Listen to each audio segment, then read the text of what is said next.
सीधा दिल्ली का ही रुख करते हैं, जहां पर मतदान जो है वो शुरू हो चुके हैं। सुबह से लेकर अब तक लगभग 8% का आसपास का आंकड़ा आ चुका है मतदान का। 13,700 से ज्यादा मतदान केंद्र है।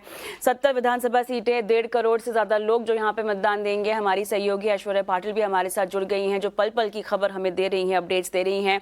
ऐश्वर्या, बताइएगा आप फिलहाल कहाँ मौजूद हैं और कितना जोश है, और दिल्ली के दिल पर फिलहाल कौन राज करता हुआ दिखाई दे रहा है, अगर आप किसी से बात कर पाई हैं तो।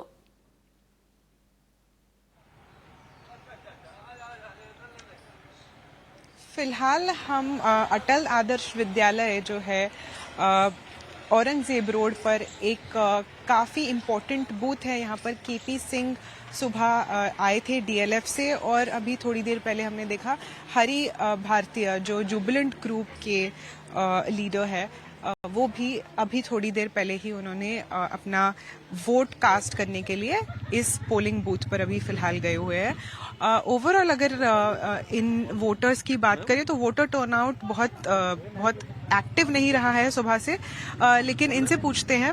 मैम, आपने अभी अपना वोट दिया है। एज अ वोटर दिल्ली के लिए आप क्या चाहती है, कुछ बदलाव हो? जो सब चाहते हैं हम भी चाहते हैं वही। कुछ ऐसा स्पेसिफिक हो, जैसे 2500 जैसे गवर्नमेंट दे रही है अलग अलग, तो आपका उसके लिए क्या कहना है और क्या उसका उपयोग करती हैं आप? नहीं, ओके। तो फिलहाल काफी एक्टिव नहीं रहा है वोटिंग करने के मामले में, और अभी फिलहाल जैसे आपने देखा सुनील भारती मित्तल भी अभी अपना वोट कास्ट करने जा रहे हैं। वो आएंगे तब हम उनसे आपकी बात भी करवाएंगे।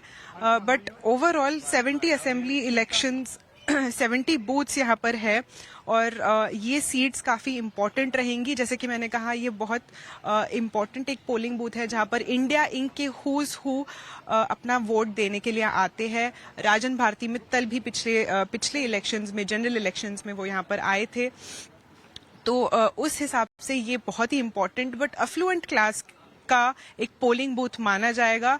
केपी सिंह ने ये जरूर कहा इस मॉर्निंग कि एक नॉन नेगोशिएबल है, अगर AQI और एयर क्वालिटी की बात करें तो वो नॉन नेगोशिएबल है एज अ वोटर। इसके अलावा कई सारे पोलिंग बूथ्स हैं जिसका हम अपडेट आपको लेकर आते रहेंगे, पर फिलहाल वोटर टर्नआउट काफी भारी मात्रा में नहीं दिखी है इस पर्टिकुलर पोलिंग बूथ पर। आपने कहा यहाँ पर मेरे ख्याल से क्योंकि आज एक कामकाजी दिन भी है, और धीरे धीरे हो सकता है कि हम आगे चलकर लोगों का जोर शोर से आना, वोटर्स का आना हुआ देखें। और जैसे कि आपने कहा कि काफ़ी अहम वोटिंग सेंटर है जहाँ पर आप खड़ी हैं, और कॉर्पोरेट जगत के दिग्गज यहाँ पर हमें आते हुए दिखाई देंगे। सुनील भारती मित्तल के अभी हमने विजुअल्स भी देखे। सही मौके पर आप सही जगह पर हैं ऐश्वर्या। मैं देख रही थी, आप जिस महिला से बात कर रही थी वो बाकायदा शॉल वॉल लेकर अपने कान वान ढककर आती हुई हमें दिखाई दी है। तो ठंड तो वैसे काफी हद तक कम हो चली है, लेकिन उसके बावजूद भी जिनको मतदान देना है, जिनको वोट देना है, वो आ रहे हैं और पूरी तरह से अपने हक का प्रयोग भी करते हुए हमें दिखाई दे रहे हैं। कुछ नाम अगर आप हमें बता सकें कि आने वाले वक्त में इस जगह पर जहां पर आप खड़ी हैं, जिस वोटिंग सेंटर पर खड़ी हैं, वहां पे और कौन कौन से दिग्गज कॉर्पोरेट जगत के नाम आने वाले हैं। हम आपसे हर शो में लगातार अपडेट तो ले ही रहे हैं, लेकिन इंतजार भी रहेगा देखने का कि आप किन किन से बातचीत कर सकती हैं। तो बताइएगा कुछ बड़े नाम जो कि आने वाले हैं। सो ओवरऑल दिल्ली के जो वोटर काउंट है या वोटर्स एक्सपेक्टेड है, वो अभी फिलहाल राजन भारती मित्तल भी इस पोलिंग बूथ पर आए हैं। वो अपना वोट कास्ट करके आएंगे, ऐसा उन्होंने कहा है। तो दोनों भी जो मित्तल ब्रदर्स है वो अटल आदर्श विद्यालय में अपना वोट कास्ट करने आए हैं।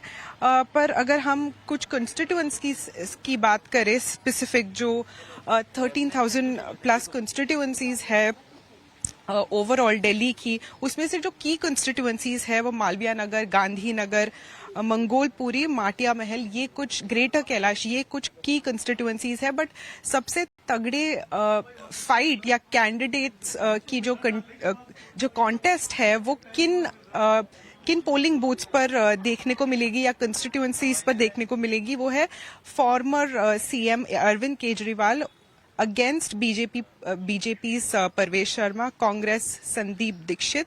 ये काफी इम्पोर्टेंट कॉन्स्टिट्यूएंसी है। इसके अलावा चीफ मिनिस्टर आतिशी वो फेस ऑफ करेंगी बीजेपी के रमेश बिधूरी और कांग्रेस की अलका लांबा को। तो ये काफी इम्पोर्टेंट रहेगा देखने के लिए कि किस तरह का फाइट ये एक दूसरे को देते हैं, इनका वोटिंग काउंट किस तरह का होता है।